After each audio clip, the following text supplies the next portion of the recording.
So I'd like to introduce the speakers we'll have this evening. In the interest of time, I'll mention their name, title, and company. So Gene Massey is the chairman and CEO of Media Shares. Koji Ozawa is the managing principal, Asia co-founder, Global Catalyst Partners. Michael Raneri is chairman and CEO of Venovate Holdings. I think I've heard of Venovate. And Royse is founder of the Royse law firm. And fortunately, we were fortunate to have here tonight Mark Boslet as moderator. He's the senior editor of Venture Capital Journal. And the full bios of all these people can be found on our website, but I think you'll get a good sense of what they're doing as they go through their presentations this evening. Okay. Hey, good away, Mark. Thank you. Welcome. Welcome. It's great to see so many of you tonight. Can you hear me well? Is this loud enough for you?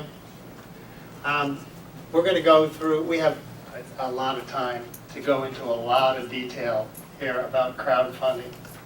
And I'm going to give every one of my panelists an opportunity to introduce themselves and give a little presentation.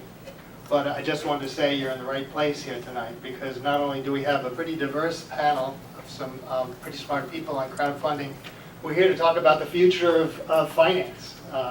In many degrees, in many ways, crowdfunding is going to change finance, and we're just beginning to see it impact fundraising here in the United States and around the world.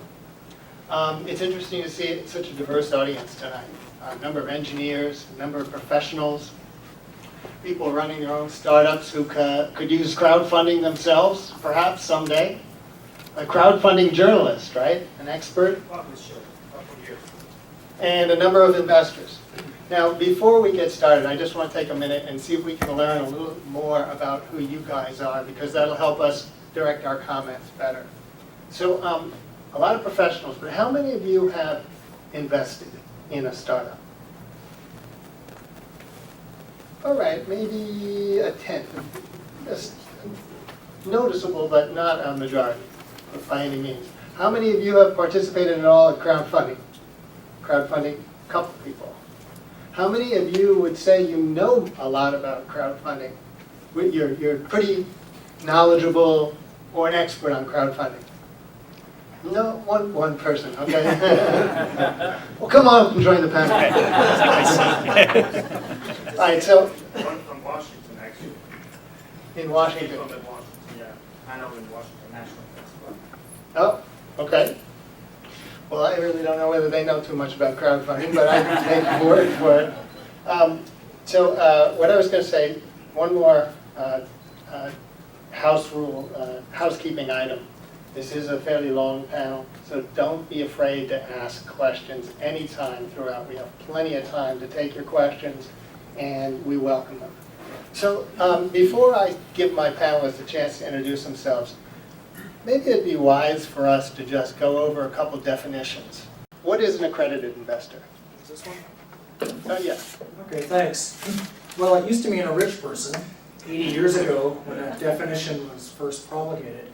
But currently, it means an individual, in a case of an individual, somebody who has a net worth of more than $1 million, excluding your principal residence, or has annual net income of $300,000 a year for the current year and the past 2 years, jointly, or $200,000 individually.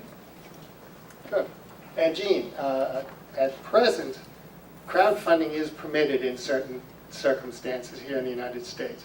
Give us just a very thumbnail of what's available today. Crowdfunding is often known as donations. There are two or more websites, Kickstarter and Indiegogo and a number of other sites that allow you to donate. They get many donations from a crowd, and they are not regulated by the SEC rules because they're donations. We calling this panel tonight the crowdfinancing panel because in addition to that discussion of crowdfunding of donations, we're going to talk a lot about financing things through equity, where you invest in something, where you get a lot of people to invest in something. And as you'll see in my presentation, it's not new, it's been around for a long time. And one distinction I was looking for is, today on a Kickstarter or an Indiegogo, you can raise money, but you don't give stock, you don't give equity. In other words, you get maybe a product from the company that's raising the money, or some sort of reward. And what we're starting to see, and what's taken root in sites like AngelList or in Seed Invest, is equity crowdfunding, but only for accredited investors. So if you're rich enough, they think you're sophisticated enough, you know that you know enough about investing that you're not going to fall on your face. And the big thing that Gene referred to just a moment ago is the notion that now, sometime in the near future, and we'll get to all this, they're going to open the door to average Joes like you and me to be able to crowdfund. No more just restricted to accredited investors.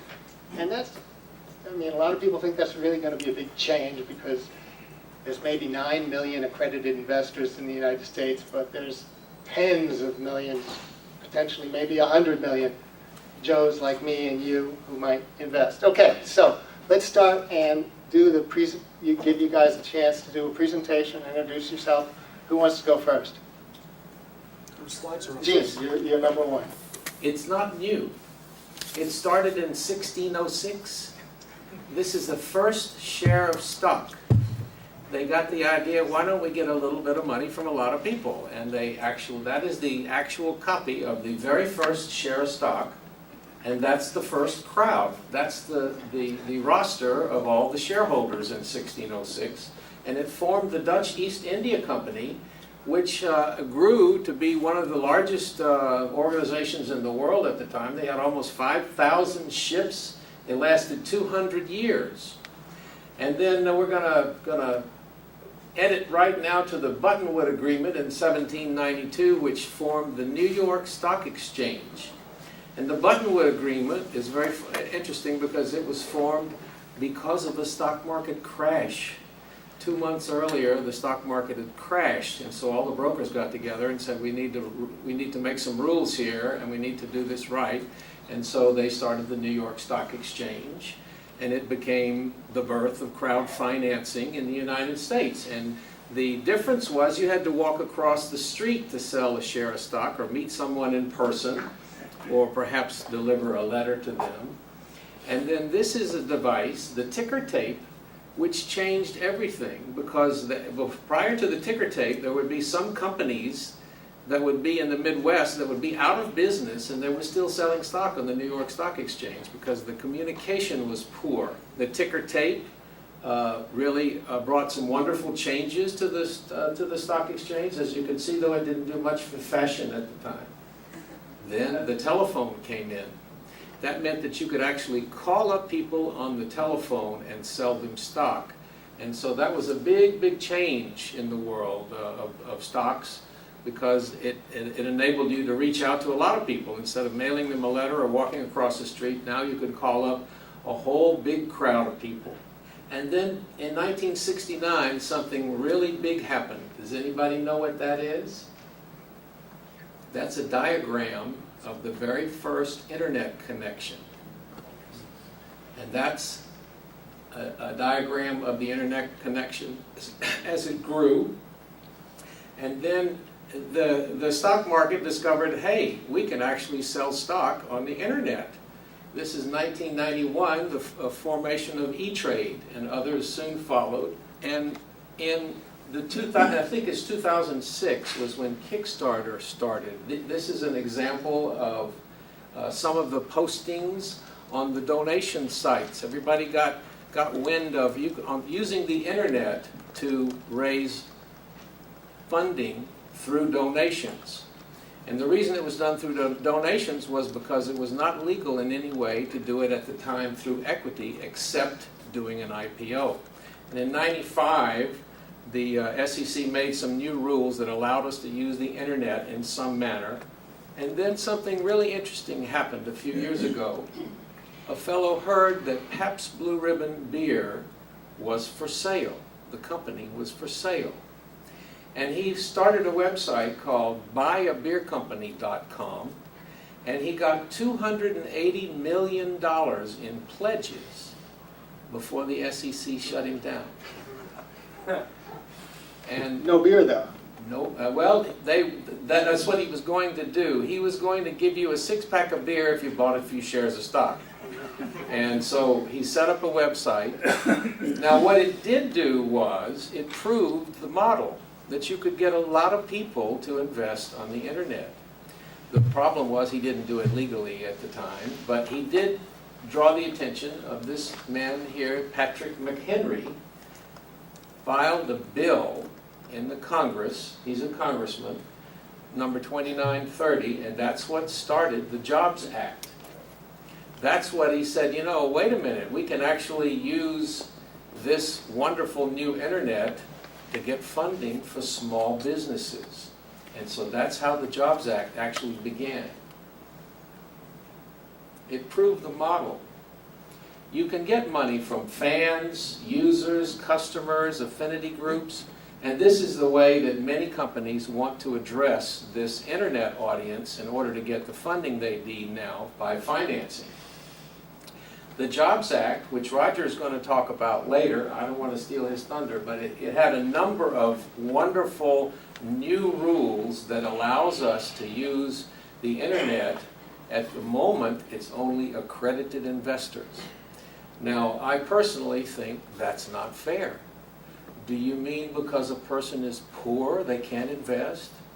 That doesn't seem to me to be fair. And I was talking to a New York attorney about it, and he said, that's a constitutional case. You mean I can't invest because I'm poor? That doesn't sound fair. But at the moment, under certain rules, you can only invest under general solicitation on the internet if you're accredited. The big thing there is Title IV, and the SEC, I listened to the SEC, they had a big forum today with a small business forum, and it looks like Title IV is going to pass, and that's going to allow non-accredited investors to invest. So you've got crowdfunding as donations, crowd lending, which is getting a loan from a lot of people, and you have crowd financing, which means getting investments from a lot of people. Online funding by donations, as we mentioned, is Kickstarter. Now the interesting thing about it is that you get a product or you get a promise of something if you donate. They can't give you any money, but they can give you the product that they are using your money to create. And they do tiered rewards. If you give $10, you might get a thank you. If you give $50, you might get the product. If you give $100, you might get the product and a poster and an invitation to dinner or whatever. And it slowly gets bigger and bigger, so they give you bigger rewards for bigger donations. And as you can see here, some of these are actually getting millions of dollars in donations. You may have heard about some of the things on Kickstarter and Indiegogo, how they've gotten millions of dollars. This is an example of a guy that got $931,000 pre-selling a little product that your phone can, you stick it on something in case you don't want to lose it, and your phone can find it. And he pre-sold almost $1 million worth of them, but the people donated and got the product. So he's really only pre-selling the product. This is an example of $10 million for a watch, the Pebble watch.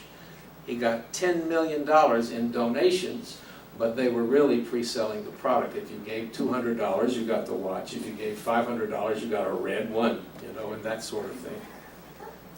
This is an example of Adam Carolla, who financed a movie.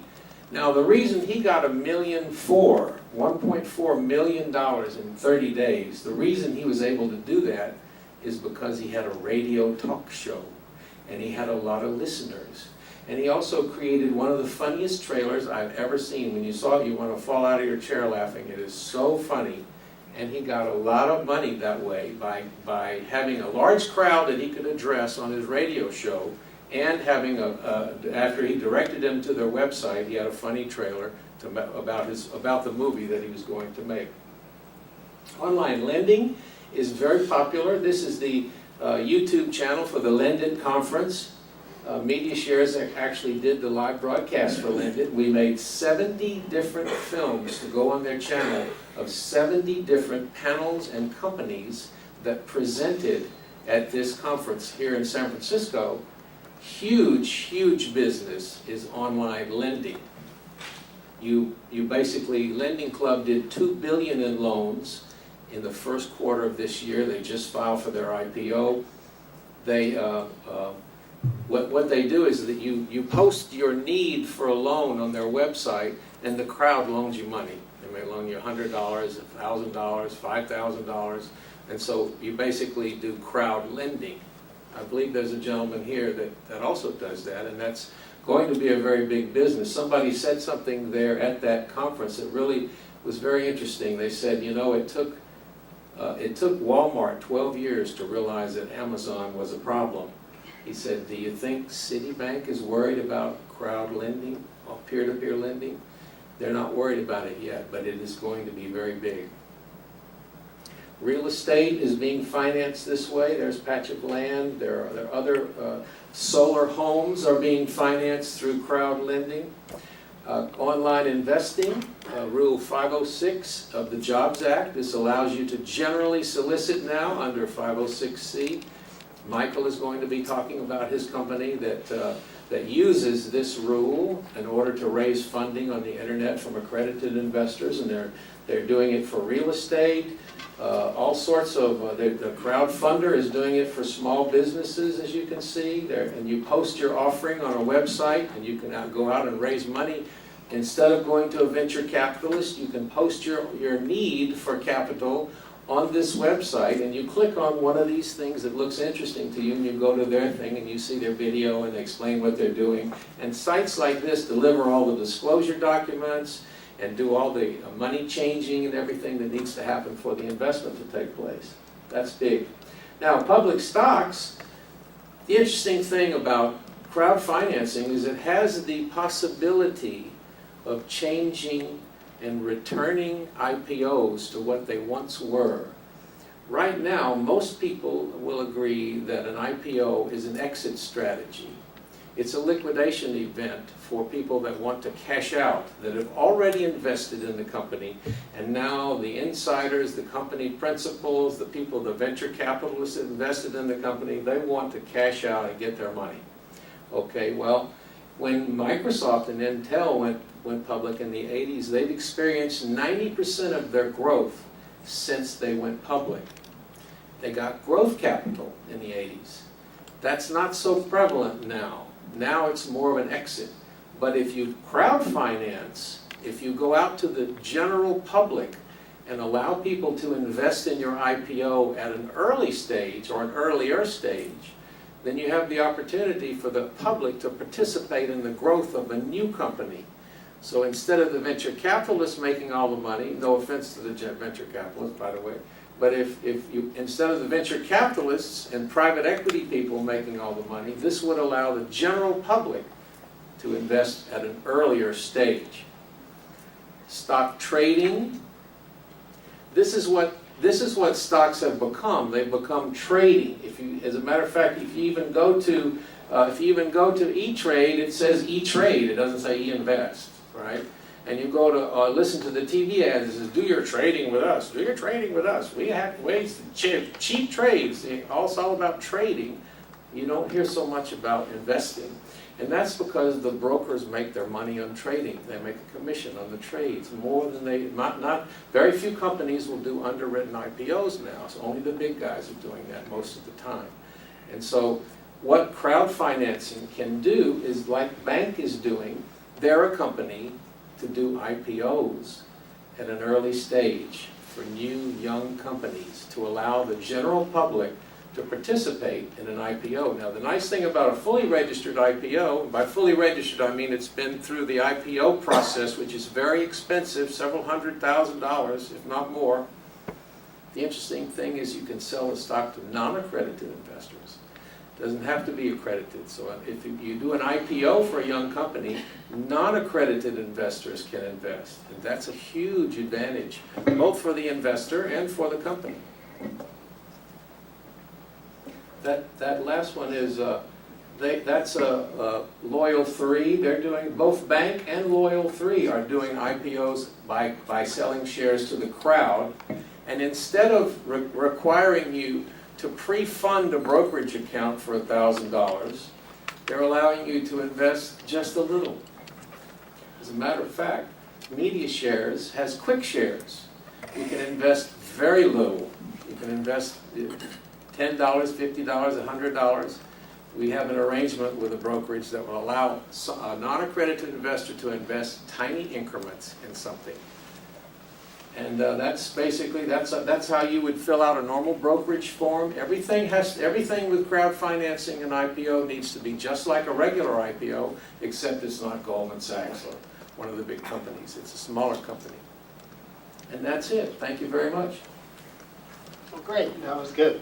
One of the problems I see in the whole venture chain these days is that the angels and the small investors, the private investors, they're reticent to invest in anything because they know if it actually gets big, the vulture capitalists are going to come in, lay their deal on the table, put multiples in, pay to play, and they get washed out.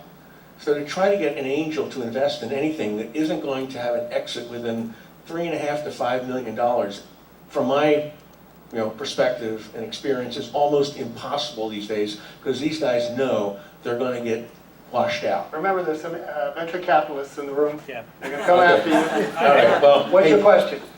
how does this play out? How does this scenario play out in this environment? So that issue is a real one. That issue is a real one, and with Venovate or even some of the other seed stage platforms like AngelList, we tend to operate at the next stage of AngelList. But by wrapping smaller investors into, AngelList calls it a syndicate, we call it a special purpose vehicle. The manager of that syndicate or special purpose vehicle, there's pre-negotiated terms that that syndicate invests in the underlying. There are pay-to-play, there are pro-rata rights, there's drag-along, tag-along rights. So there's a lot of protections that are built into those instruments that our platforms tuck those investors into that they would never be able to get on their own if they wrote a $5,000 check directly to the investment. And you don't see that as a disincentive to the venture guys to step in? Later, Yeah. well, a good idea is going to attract a good investor, and I don't think that reason alone would be a reason why they would not invest. And who they're dealing with is the manager of the special purpose vehicle or the syndicate, a sophisticated person that's investing in the investment, and that's who they're dealing with, not the individual angels. Yeah, two things. I think one of the things you're really asking is this going to displace the venture capital community? Is this a substitute for venture capital, this crowdfunding? Well, I'm going to extend your question to that because it certainly is starting to look that way. We're seeing what would have been a Series A round being done through a crowdfunded investment. And some of these guys are just calling themselves online VCs. So, but they're online VCs, but they don't act like typical VCs, right? And we can do one crowdfunded round on a site like Venovate, and that may be enough. The other aspect, and keep in mind that there's, and we should really do my presentation first, and I'll jump ahead a little bit and just tell you that there's different kinds of crowdfunding. The accredited only crowdfunding that Michael was just talking about, that's much different than the Title III non-accredited investor crowdfunding. Now, I moderated a debate about 2 years ago between Dave McClure, who's a well-known angel investor down here, and a hotshot litigator from New York, a litigation attorney, over the jobs bill. That's been interesting. It was interesting, it's fascinating. And I asked Dave McClure, I said, Dave, are you really going to come along and invest in a crowdfunded company that's got 100, widows and orphans, that own stock in this company, 100 potential plaintiffs? Are you really going to invest in that company? And he looked at me and he says, you bet I will. If it's a good company, you bet. But I don't think he will. I think that style of crowdfunding is really going to discourage a later VC round. But the accredited style of crowdfunding, you're absolutely right. You've got all sophisticated people in the company right from the start. It's no different than the angel financings we do now. So you better understand what your long-term capital requirement is going to be. You got a $20 million round you need. Yes, I think that many of us may have the same question, so I'd like to ask. So from the startup company standpoint, what is the difference between the so Kickstarter type of the, free money, vs the lendings, the crowdfunding, because the many cases the setup failed. So in that case, what kind of obligation or the, people who actually lend the money online, how they can get the money back? Did you guys get that? I think so, if I understand it correctly, you're talking about rewards-based crowdfunding, where people donate the money? Your question is, how do you get your reward for participating in crowdfunding on Kickstarter? Is that, More like when the startup fails. when it fails? No, you lose. That's an easy one, am I wrong? Donation. That's right. Yeah, so Be venture careful. There's a company in the state of Washington that was sued because they did not get, the people did not get their donations. And the state sued them for not giving them their donations. Now, I've always felt that you're promising them something. What's the difference in promising them money and profits and promising them a product? You see? So, but so far, the SEC says, hey, they're calling it donation, so what do you want from us? So right now, they've hands off on the donations. Now, that may change. So let's move on. Do you want to do yours, Roger? or Sure, next be time? happy to. By the way, I'm Roger Royse. I'm the founder of the Royse Law Firm. We're a business and tax law firm here in Palo Alto, San Francisco, and sometimes Los Angeles. So I'm going to give you maybe a little bit more legalistic approach, maybe define some terms. I'll try not to put anyone to sleep. So about 2 years ago, or maybe a little longer than that, I started hearing these words, this phrase, the wisdom of the crowd. And Congress got turned on to this idea of the wisdom of the crowd. And I think it came out of what happened with Kickstarter and Indiegogo and the rewards-based crowdfunding. Is let's let the crowd decide what's a good movie that should be financed, or what is a good watch that deserves some money. And this idea grew out of it that in the House of Representatives, that let's let the crowd decide what companies ought to get financed. That was one of the ideas behind this. And the McHenry bill that came out of the House had that as its basic fundamental premise. It was a very, let's encourage investment and make investment easy. It's a pro-startup company bill. Then it got into the Senate. And what happened to it in the Senate should not happen to a dog. It turned from a pro-startup company bill to a pro-investor protection bill. And then it went to the SEC, and the SEC said, gee, we're going to tighten this up even more. So now here we are, 2 years later. So the bill was passed back in April of 2012. In fact, I think I first met Gene in a panel that we did right after that in Palo Alto.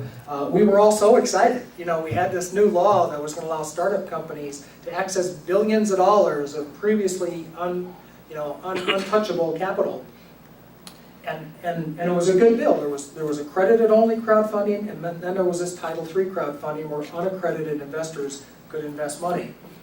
And the best part about it is that this bill ordered the SEC to draft implementing regulations within 90 days. We were going to have a crowdfunding regime by July of 2012.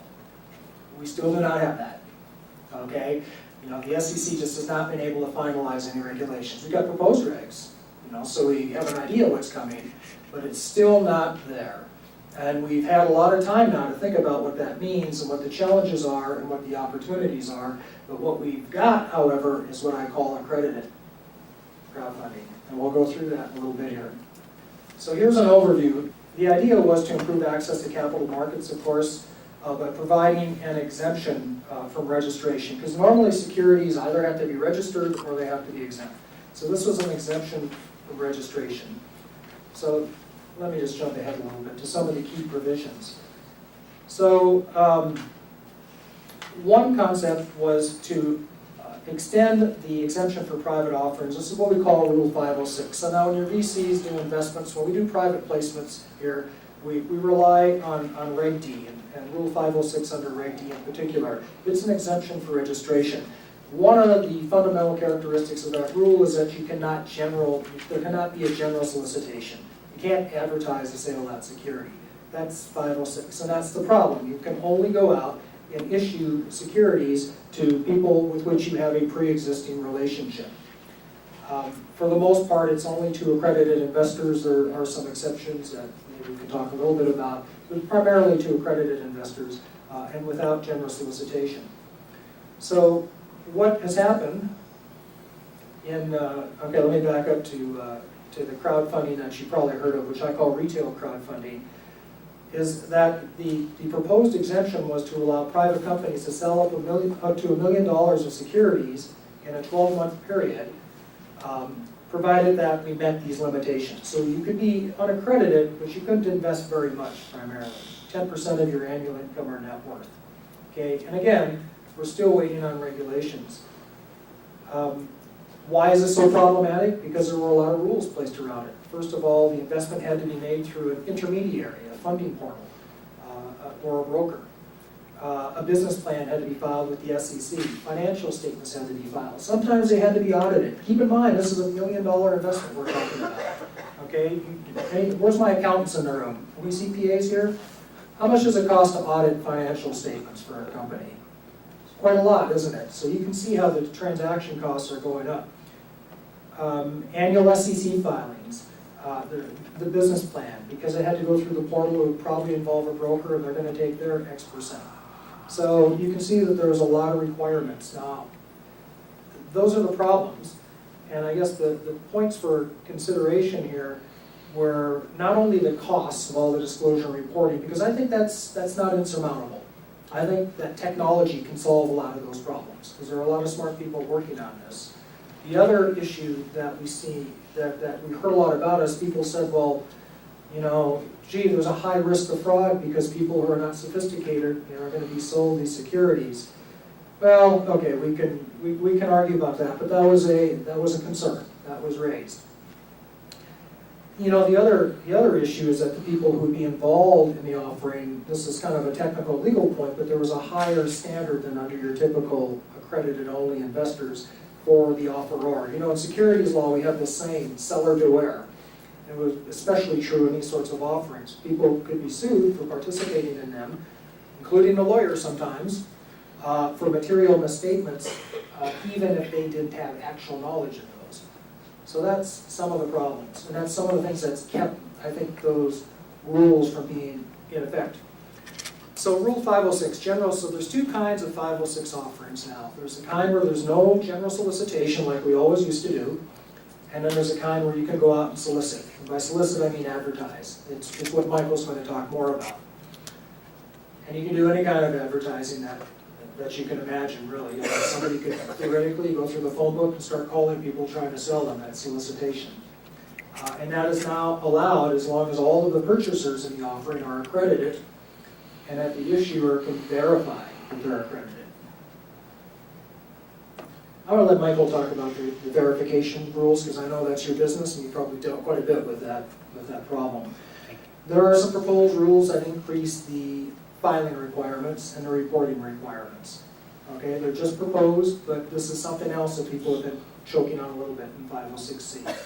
They have to be legended, documents have to be recorded. 506B, the other type of crowdfunding, those are also, could be website-based. They could be like an angel list, for example, but that's a private group. And there's a whole body of law now that has grown up around what's a solicitation or what's a private group, what's a B or what's a C. So to suffice it to say that those are the two kinds of crowdfunding offerings we're seeing. You get into a closed group, it might be thousands of people, but it's a closed group. That's 506B, we don't have to verify, we don't have this expanded reporting requirement, we do it the old-fashioned way, or the 506C, which are the publicly solicited deals that have these increased compliance obligations. By the way, one thing I will mention about these that's kind of a sleeper is that everybody talks about how there's federal preemption over the state law. They call these covered securities, which means that the federal government regulates the sale of these crowdfunded securities to the exclusion of the state government. Because as you can imagine, there are some state regulators that just hate this. And there are others that love it, right? Well, the tricky part is that even though it's a covered security, the states can still require a notice filing and charge a fee. So that's been holding up some of these offerings. documents, just so you know. It's a little bit of a, it fools people, they trip up on it sometimes.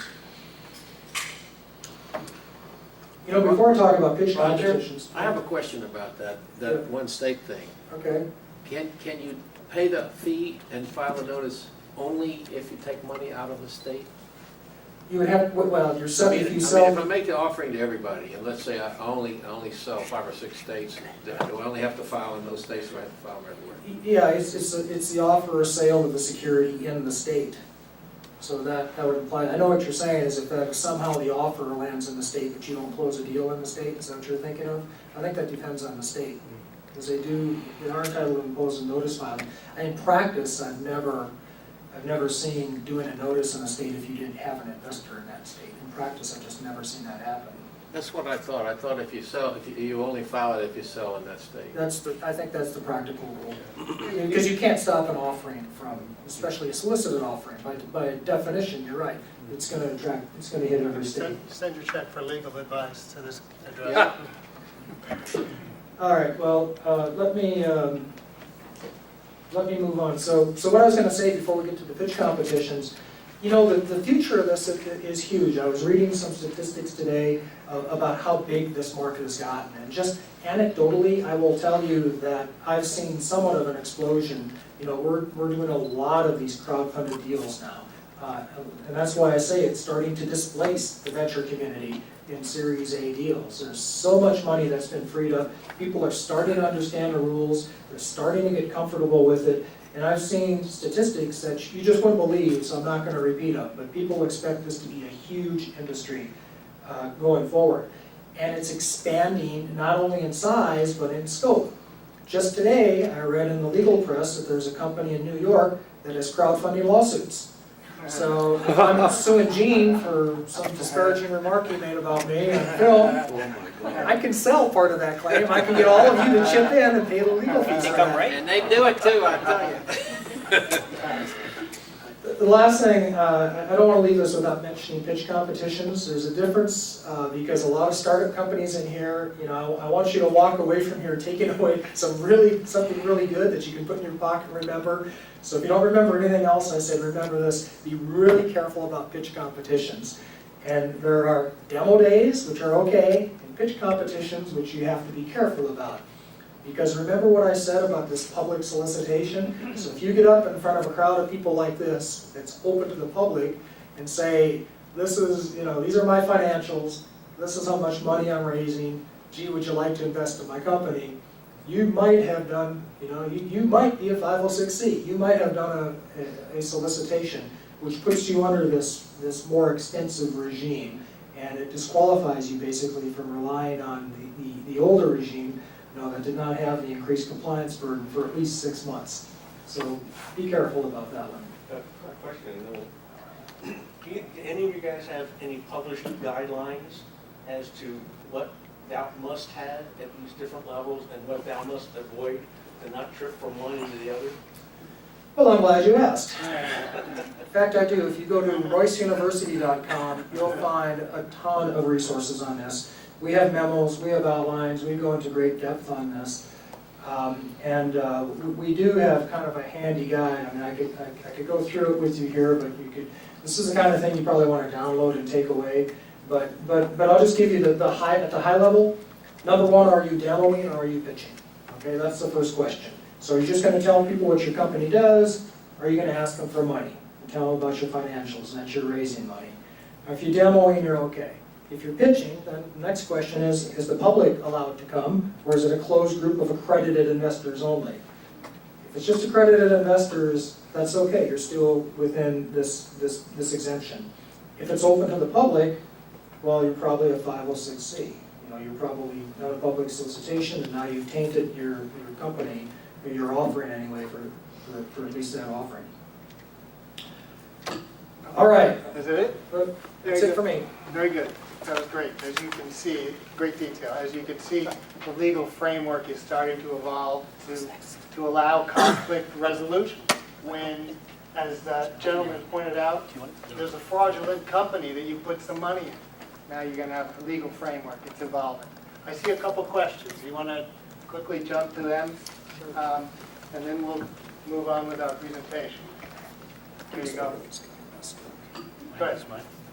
Thank you. I have one question about like this Kickstarter system, crowdfunding system, basically doesn't have any it's the only person. They don't have any particular incorporations or bylaws, or they don't disclose any documents. And is there any fraud, like risk of fraud for putting all the money inside and that kind of thing? I'd like to answer that. There was, you see, when you expose yourself to 1 million people, that somebody's going to find out if you're crooked. And here's the deal. There was a guy on there, there are many video game posted on there. They get $3-4 million. It's one of the most successful things on there. Well, one guy saw that and said, hey, I'm going to post a video game on there. Just one problem. He copied the code from another game and he put it on there. Within 24 hours, one of the gamers says, hey, that's the same code as the other guy. And they took him off of there and shut him down within 24 hours. There's another example of an equity site in England, in the Netherlands, called Simbid. And I was listening to an interview of the fellow that's the CEO, and he said there was a guy on here that posted his offering, and he was raising money for his business. And somebody came on and said, no, this guy cheated on his wife. And everybody withdrew their money. So you're exposing yourself to the crowd, which is your police, essentially. You're opening yourself to all of these people, and you have less fraud than you would ordinarily, in my opinion. So that kind of internet society and the self-regulation system will just work, and law doesn't need to protect that kind of risk. I didn't say that. Let me follow up on that. If you were on the other end of that, if you're actually the company doing the crowdfunding, I think the takeaway here is that you're right. You're exposing yourself to millions of potential plaintiffs. You call them customers, I call them plaintiffs. So, form an entity, get some protection around you, get some liability protection before you put yourself out there. Here's a question back here. Sorry, I still don't hear the answer. So basically, many startups, right? They believe that the startup will work well, right? But the reality is, many cases fail. That's the reality. Fraud is a different thing, right? Even though a startup company have a strong intention, right? Spend their effort, spend their money, but they don't work. Many cases. That's the reality. My question is between the Kickstarter kind of funding compared to the lending thing, right? So I still don't understand the lending, why it works, right? Lending, so the company who borrow the money from the lending services, which means maybe the company already making money, right? Also maybe have an asset, so that just in case, in many cases, fail, right? Have the money to return. Is that my understanding is correct?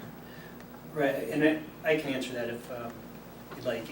It kind of mixing two types of things. So there's crowdfunding to own equity in a startup, and if the startup fails, obviously the equity's not worth anything, the money is gone. There's other types of crowdfunding, peer-to-peer lending, where it's not lending money to a startup company, it's lending money to another person based on their credit, or lending money to a company based on some kind of asset, a first lien on an asset, so that there's recourse. In the case where you're lending money to a company, either as in a convertible debt instrument, I'll talk about that in a little bit, or lending money to the company on the assets of the company, it's at risk. And if the entity fails, the money is gone. But that's the nature of the category. It's a high-risk, high-reward investment.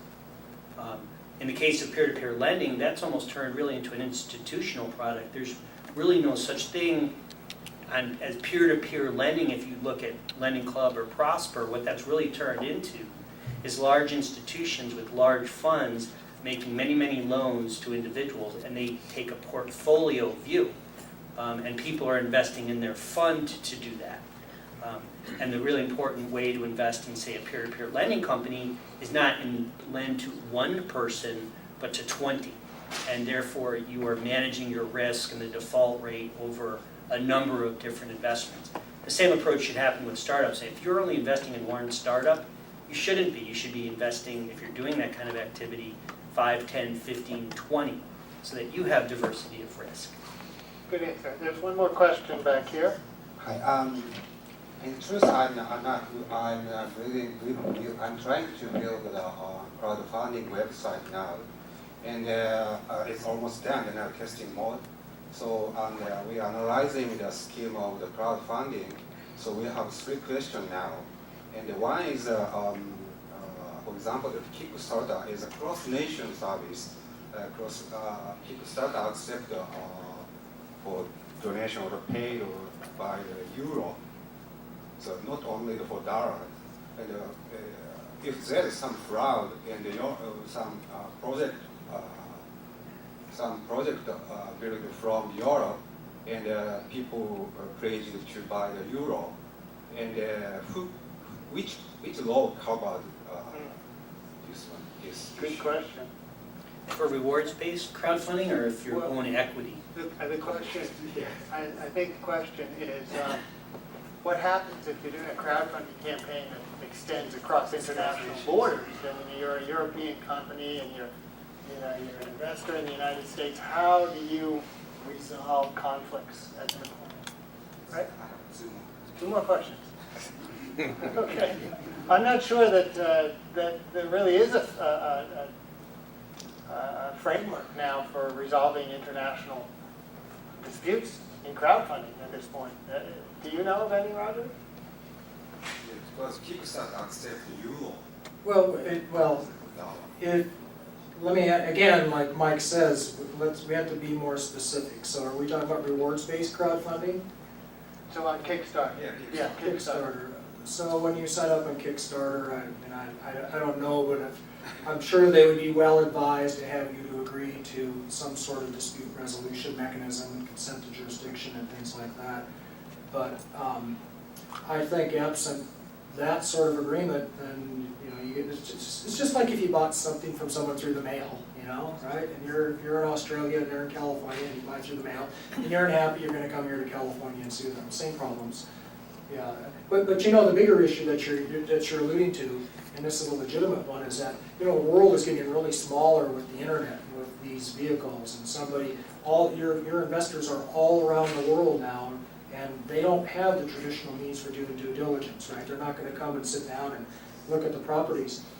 There's a real estate crowdfunding site that's a really good example of this, where there's several of them. But you'll notice that those sites, statistically, they tend to get investors that are, and the idea was, we're going to get investors from all around the world to be able to invest in Class A buildings in San Francisco or wherever. But in reality, what they got is local investors who came and made those investments. Because people, for real estate, they wanted to be able to see what they were investing in. But for other companies, there's a lot of cachet in Silicon Valley, and you're going to probably see companies from all over the world wanting to invest here without really a whole lot of legal recourse if they go through a site like this, unless they're willing to do what Gene says and rely on the wisdom of the crowd and the smart people that are leading around. Great. Now, one more question, and then we'll come back to you later. Okay. Use this, so we can hear, okay? If a Japanese company launched the crowdfunding for the U.S. people, and U.S. people are pledged to some project to which service provided by the Japanese company is located in Japan, do we need any license for the build the service in the U.S. to running the service, crowdfunding service in the U.S.? Because in Japan we need some license for the equity-based crowdfunding. So, And you're still going to have to comply with Japanese law in that scenario. But what I'm hearing is no U.S. connection, so you don't even need our crowdfunding legislation. You'll have to comply with the laws of the jurisdiction where you're actually doing the offering, which in this case is Japan. okay. Thank you very much. Okay, thank you.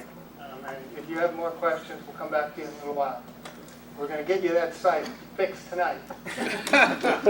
Okay, we have more presentations. Would you like to shoot ahead? Okay. I'll go next. Can you hear me okay? So my name is Michael Raneri. I'm the founder and CEO of Venovate Holdings, and we operate Venovate Marketplace. And for the Twitter users out there, we're at Venovate, so if you like anything we're saying or not, I'd love to hear your thoughts.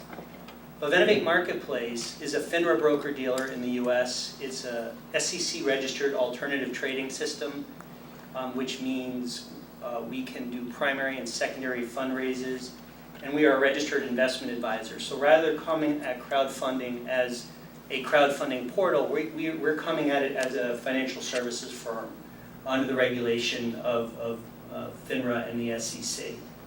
And it's important to tell you a little bit about my background, where I came from. I actually came from public securities, and not for anything other than to represent the perspective. I started on the New York Stock Exchange and was one of the pioneers of online brokerage. Actually, the first online brokerage was in 1989 by a company called Quick and Riley, and the technology we used was a company called Trade Plus, and it was before the internet, it was before software, and it's when you rented dial-up time on CompuServe and Prodigy, and ironically, the technology company that we did use was Trade Plus, who the founder of Trade Plus was Bill Porter. And so I was on the business side. We built online brokerage for Quick and Riley, and Bill Porter said, I bet you we could start a brokerage firm a lot easier than Quick and Riley could build this technology in-house. And I wrote the business plan for E-Trade. That's my near miss story. Bill Porter basically went on and tried to shoestring it. I went back to New York with Quick and Riley and built Quick and Riley's online trading program, and the rest is history. Bill started E-Trade. But I also worked at Charles Schwab. I was part of the group that put online brokerage on the internet, on mobile phones and wireless, on software products called StreetSmart and StreetSmart Pro. And my whole career was based on some legislation change back in the 70s and the 80s that deregulated commissions and literally created the way of for the industry of online brokerage, and created firms like Charles Schwab and Fidelity. The reason I said this is it's very similar to what's happened today with the Jobs Act and the changes that the Jobs Act caused to securities laws. The most important one, in my opinion, is the removal of the prohibition of general solicitation. And you have public securities, which is what everyone's used to when they think about trading, but private securities was saved for 506Bs, where you could talk about investing with people you had a significant relationship with, or with agents that you did have those significant relationships. That's a very disruptive, and there's a lot of unintended consequences by saying, no, there's a way now you can generally solicit. And so after Charles Schwab started an online brokerage called Zecco that took advantage of a lot of social media components, and we took that team and said, where do we want to spend our time next? What's happening that's disruptive in financial services? And we studied the Jobs Act and said, wow, this is it. Is the private markets the next opportunity for disruption, where we can apply technology to what's a very inefficient marketplace? So that's why we decided to spend our time here. So we launched Venovate Marketplace, and what Venovate Marketplace is, based on all those licenses, is really a technology platform that matches accredited investors, family offices, institutions, and the advisors that service those types of investors. So unlike earlier stage crowdfunding portals for reward-based, or even early stage crowdfunding portals like AngelList or CircleUp that are really about early stage angel, we're going at it as a financial services firm and raising money for A rounds, B rounds, C rounds. And we're matching those investors not only with companies that are raising for equity, but also for funds. We raise funds for venture funds. We raise money for private equity and hedge funds. And we raise money for real estate projects that have been put together by a real estate investment company that is selling off equity off a project. So what we are doing is taking advantage of Title II, accredited investor only and higher, and matching these sophisticated investors with this deal flow. This business has been going on for a very long time.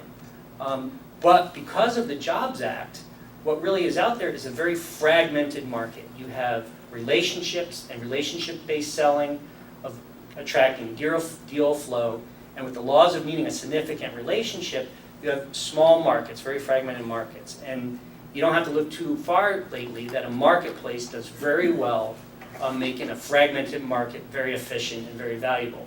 Uber, Airbnb, any marketplace that has been applied to an industry or market that is very fragmented when you consolidate it, centralize it, it becomes very efficient.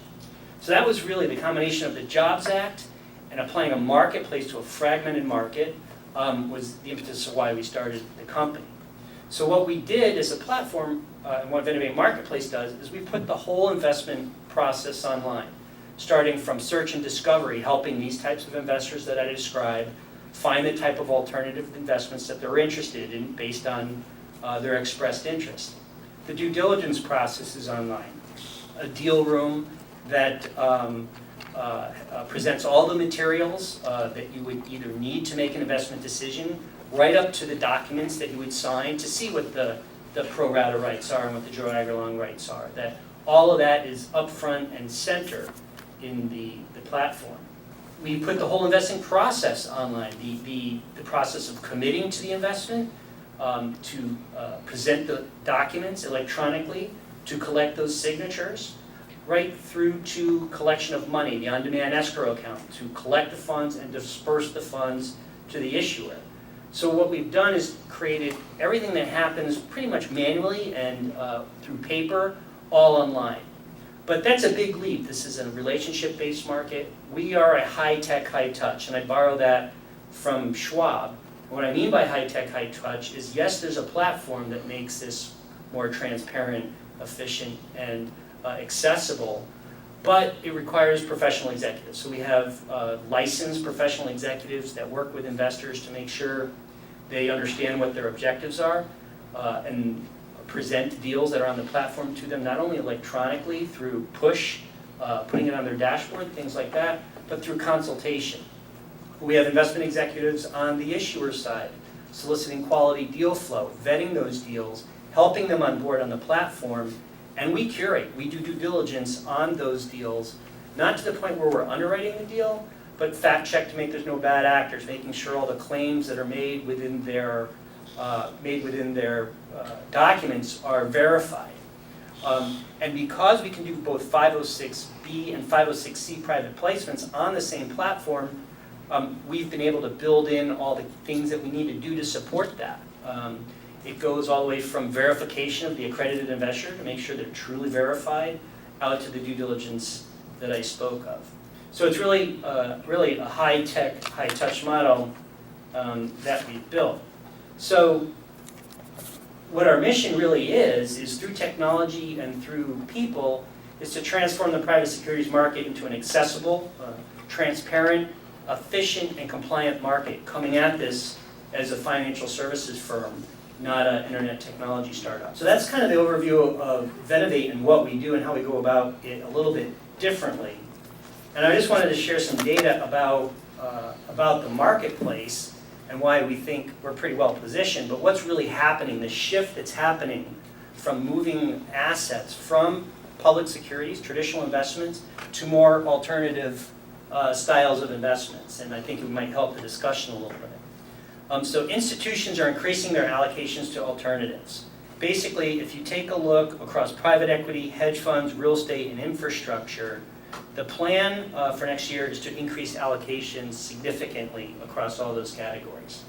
This is already happening in endowments. This is already happening in institutions. It's actually been happening for a couple of years. But also, alternative investing is growing in favor with individuals. That's this high net worth individual that we're talking about.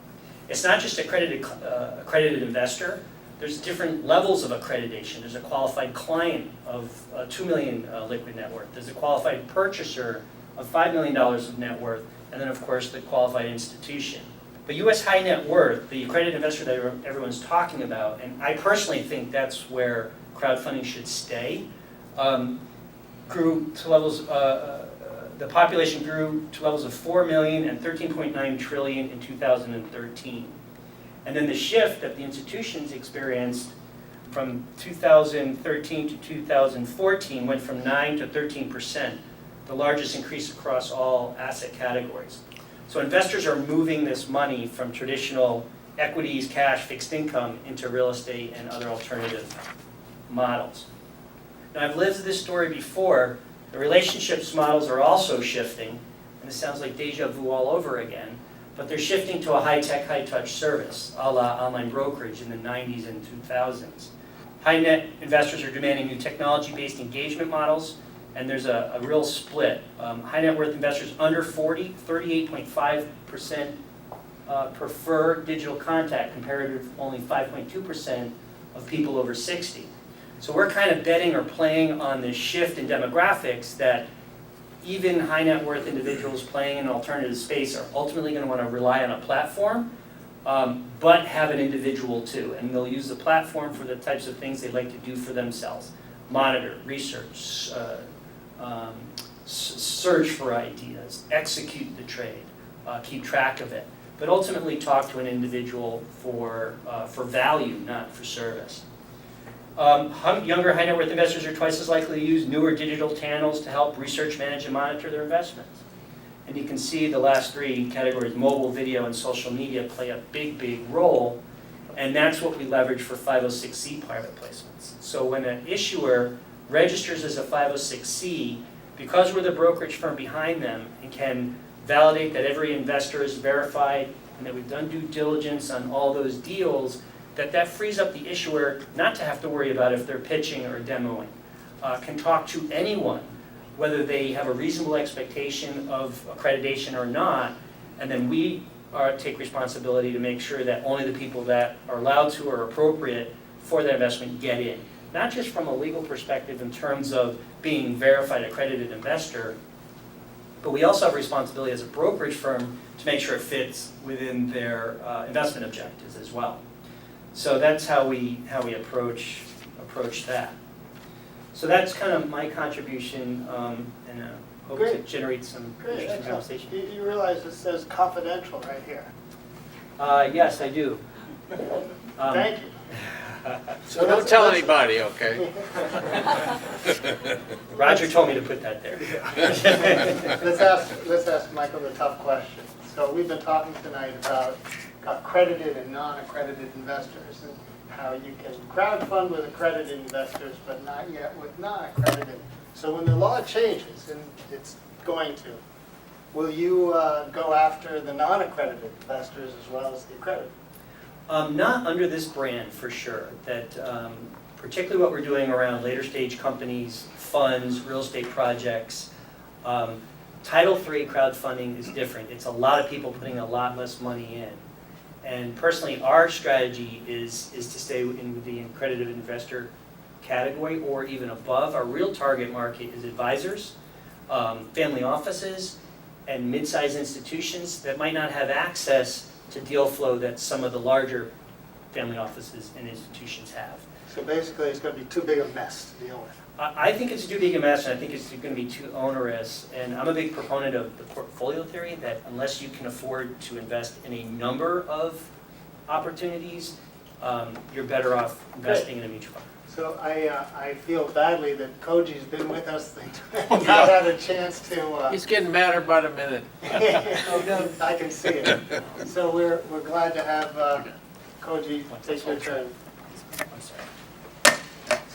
Hi, good evening. My name is Koji Ozawa. I'm a co-founder and a managing principal of the Global Capitalist Partners. That is a venture capital fund, $300 million under management, investing in the IT area. And also, I'm a board member of the Keizai Society. So I'm not a specialist of the cloud financing at all, and like the other guys. So I'm learning a lot. Sitting here. The reason why I'm here is, to bring some international color. Especially, I'm talking about the maybe 10,000 feet overview, what's happening in Japan. Yeah, because recently we established a new fund in Japan, and one of the first projects, we are about to launch the new cloud funding platform. That is a more donate and reward basis. Platform, and it's a kind of joint venture with a mega Japanese media company. Still, it's in the stealth mode, so I cannot talk much about that. So therefore, I know a little bit about what's happening in Japan. So I would like to add some international color to this panel. Okay. So the crowdfunding in Japan is just beginning. Security by the company called Music Securities is the very first crowdfunding platform. It started in 2009, only a 5 years history. And the trigger to increase the crowdfunding platforms were triggered by the Great East Japan earthquake in 2011. At that time, so many donation sites were created. And today, we might have about 100 crowdfunding platforms. And a total accumulated raised amount is about maybe 400 million US dollars. But this is kind of guesstimation. We don't have any statistics. At least I could not find any statistics. But majority of the money for the lending, the loan side, and the donation reward is maybe $100 million at most. Maybe I can say, maybe less or 1% or less of the worldwide, crowdfunding market size today. This is the way we are. Okay, and first I talk about the donation reward based, like Kickstarter or Indiegogo kind of model. So major platforms in Japan is a company called Just Giving, and Ready For, Campfire, Makuake, and Shooting Star. This is kind of accumulated raised amount. Each site only have 10 million, 7 million, 5 million kind of niche. So it's not the big activity yet. But recently we see some the movement. They try to create a partnership with the media and enterprises. For example, Makuake created some joint project with the TV Tokyo. It's one of the TV stations in Japan. The TV Tokyo created the program featuring the minor sports players, and the Makuake will provide a platform to give a donation for these minor sports players. Like the Ready For work with the Asahi breweries. So this is targeting for more the food educational projects, and Asahi provided some matching fund for the project, kind of CSR activity of the Asahi. And Green Funding work with the Dai Nippon Printing. This is a kind of new way to publish books in Japan. And these pictures show some the projects. Actually, this is top 3 so far in Japan. The biggest one is still not closed yet, finished yet. It's ongoing. The Bitterbird seed. This is a hair growth formula. So provided by the Makuake. So once I donate, maybe donate people who donate get some the restorer. And the second one is a salon by Bulk On. This is like a beauty treatment clinic for men. They raised about 31 million Japanese yen. It's about 300,000 US dollar. So this is a kind of provided by the beauty cosmetic company. And third one is Herban Dosi. This is a filmmaking donation. They raised the 13 million, about 130K US. So this is a kind of the situation in Japan. And this is the lending side. The major platforms are a company called Maneo, Aksh, Crowdbank, and SBI Social Lending. But still, it's pretty early stage. The biggest one could be Maneo, but it's only a $200 million, the lending transaction. So, somebody said the lending club has a $2 billion in just single quarter. It's pretty small. And they also try to extend the activity to the global. For instance, the Aksh partnership with the lending club. And they try to bring some money for the project operated under the lending club. So that is one movement we can see. Then talk about today's topic, the private equity side, the crowdfinancing. So today, the people can invest in the private equity through sleeping partnership. And a company like Jitsugen or Security provide the kind of partnership.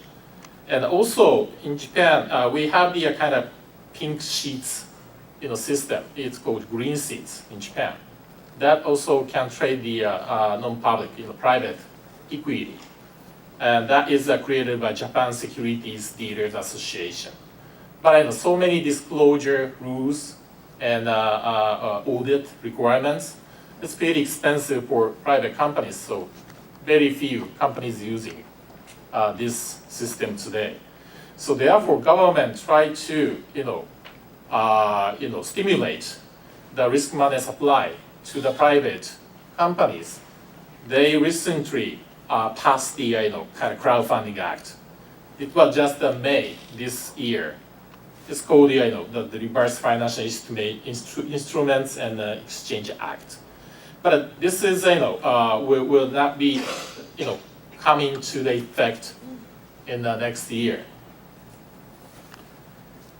And it has the some condition by the acts, and also self-regulation by the Japan Security Dealers Association. For example, the maximum amount the money investor can put in for one company is 500,000 Japanese yen, means the less than $5,000. Very, very small. And also, the per company, one company can raise only $1 million using the Crowdfunding Act. And also, platformers have to be registered under the financial instrument business type 1, type 2 kind of things. And also, the promotion have to be only done by the internet, not by telephone, not by face-to-face promotion. So there's still a lot of the conditions, and especially amount the company can raise from the investor is only $5,000 or less. So to raise the 1 million, the theoretically 200 shareholders company need to have. I don't know how it's practical to manage such a big number of the shareholders as a private company. And some keywords and the challenges. So in Japan, I'm talking about the more the maybe reward donation type of things. So one is the quality of the projects. As you could see, still very limited. The top class project is the hair growth formula or aesthetic, the men aesthetic salon. I don't know how attractive for in general. So therefore, still we need to find the more attractive, interesting projects. And the next thing is the recognition. So I'm not quite sure how many people knows the company's name I just mentioned. For instance, I know the beauty treatment clinic for men project, Bulk Home. The president CEO said, he has had to do a lot of corporate sales to raise that amount of money. They cannot simply rely on the platform to get the money from individuals or consumers. So this is where we are in Japan. And credibility. Yes, people still, the worried about a lot of questions. What's happened about something will happen. So this is still major concerns for people in Japan. But some good news. The individual investors. So as you might know, the Mothers is a Japanese Nasdaq. 70% of the investors are individuals. Very high individual ratio compared with the Nasdaq, I guess. So it had the potential. These individuals will use their crowdfinancing platform eventually. I don't know, that could be a case. And that was a great question about the pay-to-play for the preferred stock holders, the follow round, to just wash out the existing angels. That is that could be a case. But in Japan, still majority of the startups only using a common stock. They don't have the preferred stock. So therefore, there's no pay to play. So even the early, the small investors have the high chance to be protected. And the last part is vitalizing the local economy in Japan. Current under the Abe administration, he said the Minister of Vitalizing the Local Economy. That is one of the keywords of the current administration. And the crowdfunding mechanism is a great fit to the vitalize the local companies, local economies. I hope somehow government can encourage the people to participate in this platform to achieve their one of the objectives. Okay, this is my presentation. Thank you very much. Great. That was actually very interesting. I didn't know all the detail about what was going on in Japan, so I want to follow up with a question. And you, to the extent that you can talk about your joint venture, what do you plan to do with your initiative? As I said, this is still stealth mode. Cannot talk much, but as the challenges I raised, the quality of the projects, recognitions, and the credibility. Yeah, so far, most of the platforms run by the startup companies, except the Makuake is run by the cyber agent. It's already a public company.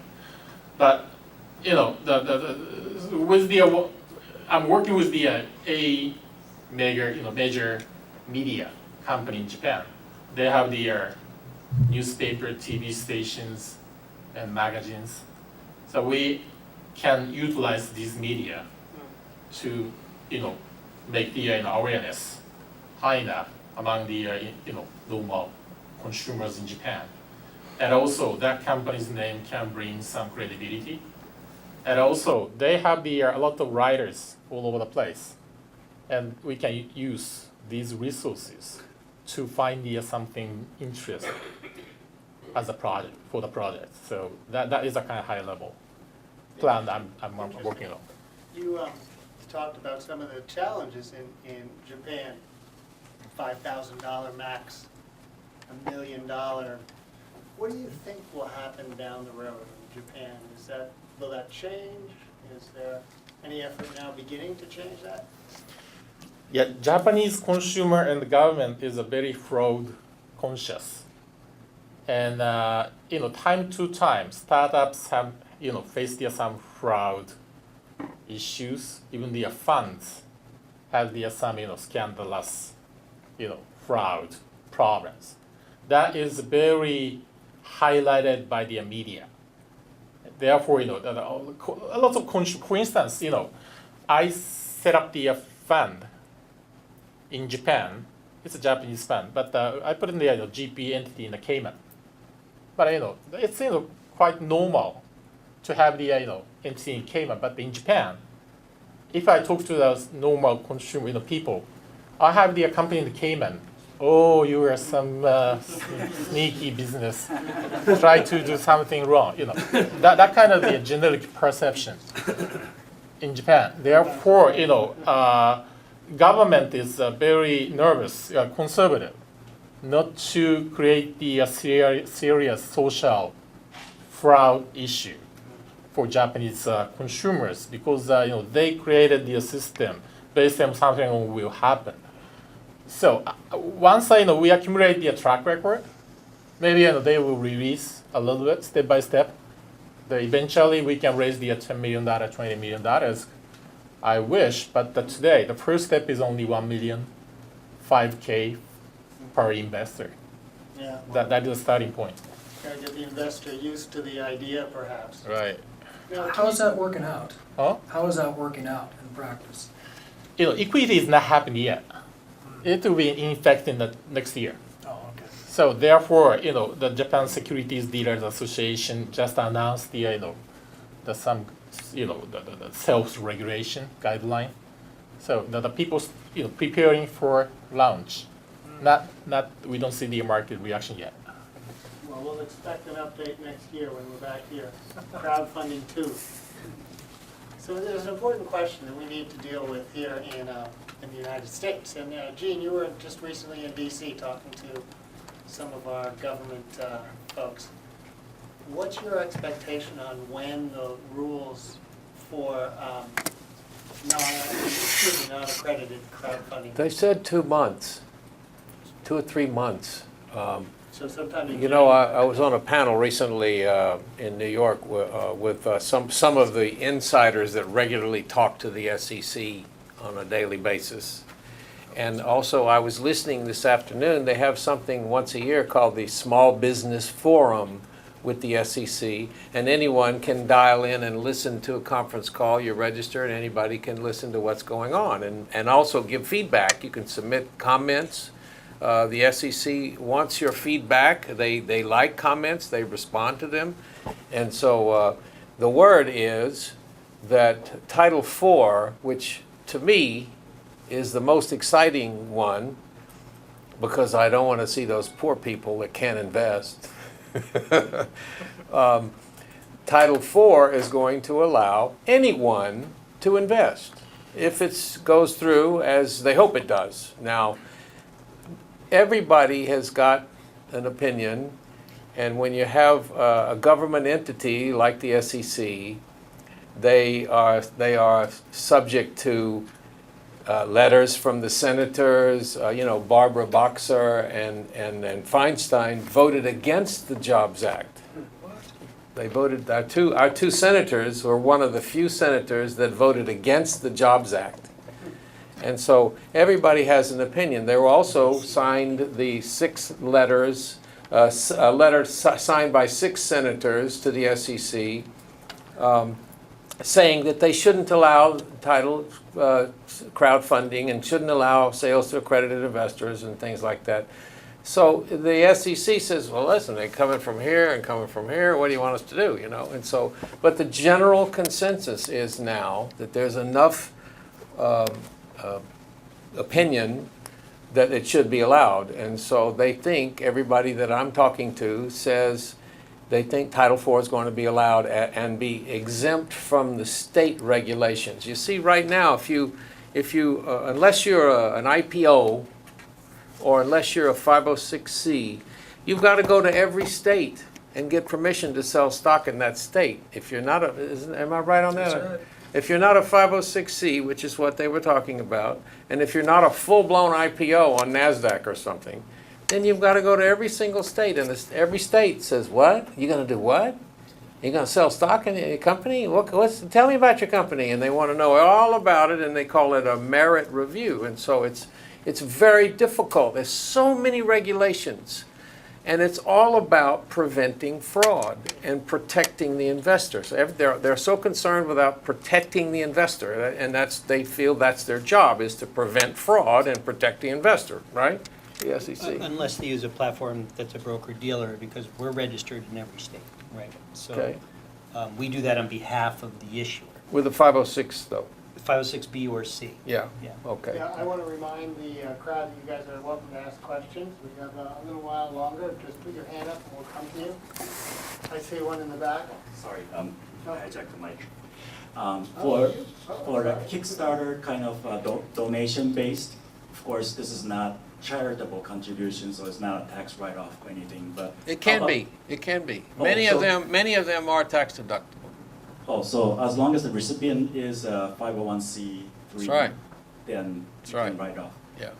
How about, okay, so for those others are not, what are their, are they considered income for that receiver? So that whoever receives it is considered income, or how does that all this That'd be a tax- Roger. Yeah, thanks for asking. That's actually a real surprise to a lot of people. Because yes, it is. I mean, it's income. And the problem that companies have, you go and kick, like the watch company had this problem that was on your slides. You do your crowdfunding offer and you're going to ship a watch, but you need the money to manufacture the watch. That's a typical crowdfunding campaign. you get $1 million in November of 2014, you don't get around to manufacturing and shipping your watches to 2015. But you got income in 2014, you don't got any deductions. Yeah. You gotta pay tax on that. And it's even worse than that, because I understand that in the film industry, where there's a lot of crowdfunding, people, it's kind of, that's Hollywood. People don't really like that rule very much, and there's rampant non-compliance with the tax obligations. But that's gonna catch up to them. So there's a question back here. Oh, and here's another question. I generally agree with Mr. Rukawa that I don't see much like possibility that this crowdfunding will be like really soon happen, like will be popular. I think it's like representing one of the two differences between the United States and Japan. Like I think the new startup companies are not that respected in the job market or industry. And another one is like the people who has the money, like the personal investors, and those people are basically doesn't have much financial literacy and risk awareness about it. Like Japan is like company like the fraud guy calls the grandma in the rural area and I need the money right now. The grandma goes to the bank and sends some money to that kind of guy, that kind of country. So I just want to ask what kind of basis is like, I know it's the legal, how it happened is like totally different in the United States, mainly the maybe Silicon Valley and all the startup company and the IT companies needed the lobby and made the Jobs Act, but in Japan, like government started to think about like what's going on in the internet, like people are like giving off money on the internet and we should like regulate this. This is kind of scary because it won't be frauded. So this is the question is kind of vague, but what kind of point is the most critical thing? I think if the crowdfunding will be really popular in Japan, I think that means a pretty huge things for the market and the economy, and I think it's one of the, how do you say, touchstone for the Japanese economy to be recover and get better. So I just want one or two insight if you have any.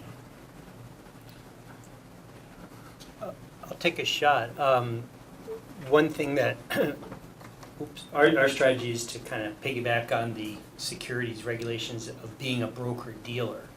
And so the way we're working with Canada, for example, or Europe, is we will partner and affiliate with a broker-dealer overseas. So they're responsible for their securities laws within their country and work with us, and we can take investment in internationally that way. One way is Japan might want to think about that, is there security laws that they can change to put the onus on brokerage firms or securities firms to make sure fraud doesn't exist on the deal side and to make sure investors that these investments are appropriate. And that's why I think it's important, because the security laws exist for good reasons. In public securities, not everyone can trade on margin, not everyone can trade options, not everyone can do these types of things because the laws are there to protect the fiduciary responsibility to investors. And it's not to keep these opportunities out of the hands of the poor, it's just to make sure that there's enough money so that there's not so much risk that a person is taking on that they could lose everything they have or more than they could afford to lose. So I think it's just a governor. So that's one way, is use existing regulations and security laws and expand those to protect fraud and investors. And Koji, it seemed to me that question also was getting at the point of how do young companies in Japan think about crowdfunding? Does it have the buzz that it has in the United States?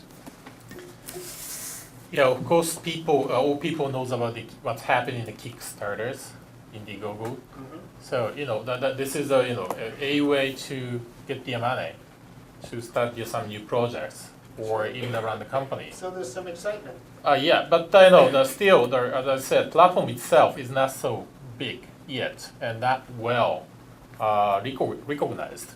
So therefore, people don't much expect the money. $100,000, $200,000 is maybe highest range a startup company can expect from the platform today. Hey, you don't have 100,000, seems like a lot of money. Mm-hmm. So another question, we'll get to you in a second. As you guys can tell, we have pretty pro crowdfunding panel up here today, and I want to target a question that Michael, hoping to stir up a little hornet's nest here. So we've heard some contentions that we shouldn't be concerned about fraud, or we shouldn't be concerned about bad actors. And obviously, the SEC is viewing that differently, and they're trying to evolve some sort of rational set of rules to guide this. How do you weigh in on that? It's one of the few times in my career that I felt sorry for the SEC and FINRA because they got handed a law and said make rules without budget to do it, and they have a lot of surveillance that they need to do. So it was a pretty tall order, and I think that's why they started with Title II and accredited investors, because that marketplace already exists.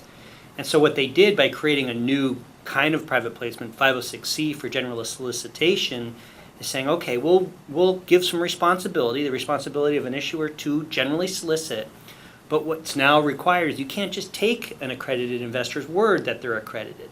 We as a brokerage firm or an issuer who's handling their own fundraise needs to verify. And here's some basic guidelines to verify. You need to verify income through tax returns. You need to verify liquid net worth some way. You need to get a certified letter from their accountant or lawyer. They laid out some pretty basic guidelines to say, at least make sure people that say they're accredited are accredited. And then on the issuer side, make sure that all the claims, that all the securities laws still apply. Make sure the claims they are making are factually accurate, making sure they're not hyping or overstating the reality of their opportunity, that everything they say is factually accurate. They're not making forward-looking promises or statements. And we have that responsibility to curate and make sure that that's all in place. And so the new responsibility is to create the technology we did that goes to the IRS to make sure that the income is verified the same way a bank does for jumbo mortgages. Go to your brokerage account with your permission and say, yes, you have liquid net worth, and go to those other things and come up with a package and take on that responsibility. So I think it's a very responsible approach. Where I think it starts to get a little concerning is when you remove the accreditation status and all the rules that have been around for a while, how do you do that same thing to provide some level of check and balance that someone who isn't accredited isn't overextending themselves? Good, well said. We have a question. This is to Mark and Gene, just to take it to the other end of the spectrum. What's the potential and then the implications of alternative currencies like Bitcoins being used for these types of transactions? Absolutely. Well, actually, he said Mark, but he meant you, Roger. Wait, by me? Oh, I'm sorry. Didn't you? What's the? Sorry, yeah, I'm happy to answer. Oh, okay. They moved the nameplate. Mike, Roger. All right, Oh. I'll turn my hearing aid back on. Well, I suppose you could pay in, I got paid in chickens once. I represented a farmer. I suppose you could pay in any sort of property in You still Bitcoin have as that property. I wish I did.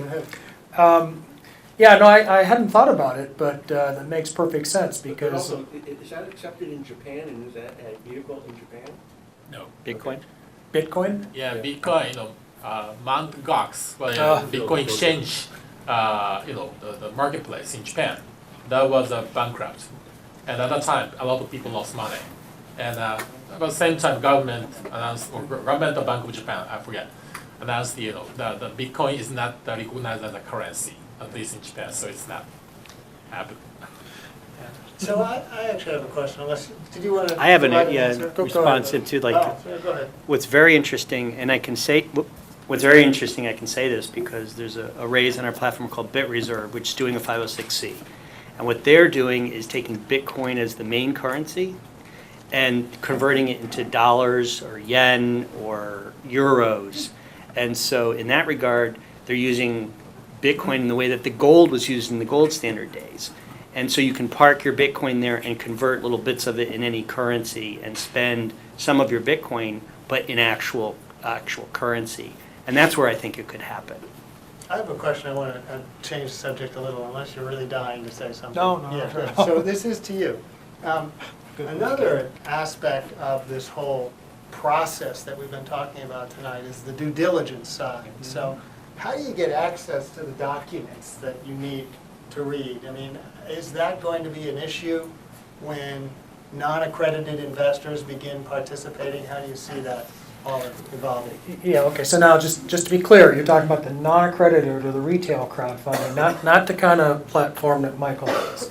So when these rules come into place, I mean, first of all, technology is going to take care of a lot of that, but the assumption here that, you know, the elephant in the room is that the investors are not going to read this stuff, and if they read it, they're not going to understand it because they're not accredited and they're only putting a couple $1,000s in.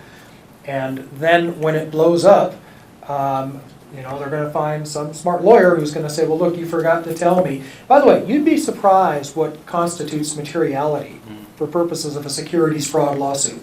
That's what people are really concerned about. I'm involved in one right now where I'm on the plaintiff side.